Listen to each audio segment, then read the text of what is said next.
बिस्मिल्लाहिर्रहमानिर्रहीम। अस्सलाम वालेकुम। मोता उर्दन में बल्का के करीब एक आबादी का नाम है जहाँ से बैतुल मुक़द्दस 2 दिन की मुसाफत पर वाक़ है। ग़ज़वा मोता का मार्का भी यहीं पेश आया था और ये सबसे बड़ा खून रेज़ मार्का था जो मुसलमानों को रसूलुल्लाह की हयात मुबारका में पेश आया, और यही मार्का ईसाई ममालिक के फतूहात का पेश ख़ैमा साबित हुआ। इस मार्के का सबब ये है कि रसूलुल्लाह ने हारिस बिन उमैर रज़ियल्लाहु तआला अन्हा को अपना ख़त देकर हाकिम बसरा के पास रवाना किया, तो इन्हें कैसर रूम के गवर्नर शर्जील बिन उमर ग़स्सानी ने, जो बल्का पर मामूर था, गिरफ़्तार कर लिया और मजबूती के साथ बांध कर सर कलम करके शहीद कर दिया। चनाचे सफ़ीर और क़ासिदों का कत्ल नहायत बदतरीन जुर्म था जो ऐलान जंग के बराबर बल्कि इससे भी बढ़कर समझा जाता था। इसलिए जब रसूलुल्लाह सल्लल्लाहु अलैहि वसल्लम को इस वाक़े की इत्तला दी गई तो आप पर यह बात सख्त गरां गुजरी और आपने इस इलाक़ा पर फ़ौज कशी के लिए 3000 का लश्कर तैयार कर लिया, और यह सबसे बड़ा इस्लामी लश्कर था जो इससे पहले जंग अहज़ाब के अलावा किसी और जंग में फ़राहम न हो सका था। रसूलुल्लाह ने इस लश्कर का सिपा सलार हज़रत ज़ैद बिन हारिस रज़ियल्लाहु तआला अन्हु को मुकर्रर किया और फरमाया कि अगर ज़ैद कत्ल कर दिए जाएँ तो जाफ़र रज़ियल्लाहु तआला अन्हु को, और जाफ़र कत्ल कर दिए जाएँ तो अब्दुल्ला बिन रवाह सिपा सलार होंगे। आपने ये लश्कर के लिए सफ़ेद परचम बांधा और इसे हज़रत ज़ैद बिन हारिस के हवाले किया।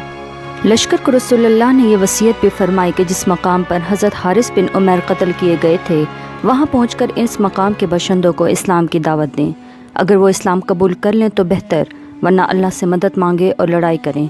रसूलुल्लाह ने फरमाया कि अल्लाह के नाम से अल्लाह की राह में अल्लाह के साथ कुफ्र करने वालों से जंग करो, और देखो बदअहदी ना करना, ख़यानत ना करना किसी बच्चे और औरत और इंतहाई उम्र रसीदा बूढ़े को, और गिरजे में रहने वाले तारिकुल दुनिया को कत्ल ना करना, खजूर और कोई और दरख्त ना काटना और किसी इमारत को मुनहदिम ना करना।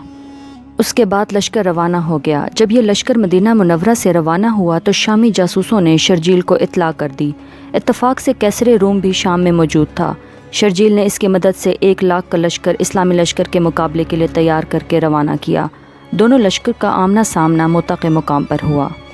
सबसे पहले हज़रत ज़ैद बिन हारिस ने अलम लिया और ऐसी बहादुरी से लड़े कि जाम शहादत नोश फरमाया।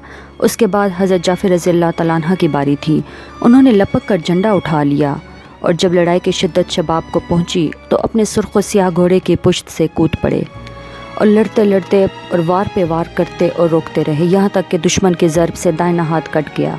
उसके बाद उन्होंने झंडा बाएं हाथ में ले लिया और उसे मुसलसल बुलंद रखा, यहाँ तक कि बायां हाथ भी काट दिया गया। फिर दोनों बाकी मांदा बाजुओं से झंडा आगोश में ले लिया और उस वक्त तक बुलंद रखा जब तक शहादत से सरफराज ना हो गए। कहा जाता है कि एक रूमी ने उनको ऐसी तलवार मारी कि इनके 2 टुकड़े हो गए। अल्लाह ने इन्हें इन्हीं के 2 बाजुओं के एवज़ जन्नत में 2 बाजू अता किए जिनके ज़रिए वो जहाँ चाहते हैं उड़ते हैं, इसलिए इनका लक़ब जाफ़र तैयार रखा गया। जाफ़र के शहीद होने के बाद हज़रत अब्दुल्ला बिन रवाह ने परचम उठाया और अपने घोड़े पर सवार होकर आगे बढ़े और क़ियादत संभाल ली, और आखिरकार वो भी शहीद हो गए। इस मौका पर साबित रज़ियल्लाहु तआला अन्हु बिन अरक़म नामी एक सहाबी ने लपक कर झंडा उठा लिया और फरमाया, मुसलमानों, अपने किसी आदमी को सिपा सलार बना लो। सहाबा ने कहा, आप ही ये काम अंजाम दें। उन्होंने कहा, मैं ये काम नहीं कर सकूँगा। उसके बाद सहाबा ने हज़रत खालिद बिन वलीद रज़ियल्लाहु तआला अन्हु को मुंतखब किया और उन्होंने झंडा लेते ही नहायत पुरज़ोर जंग की।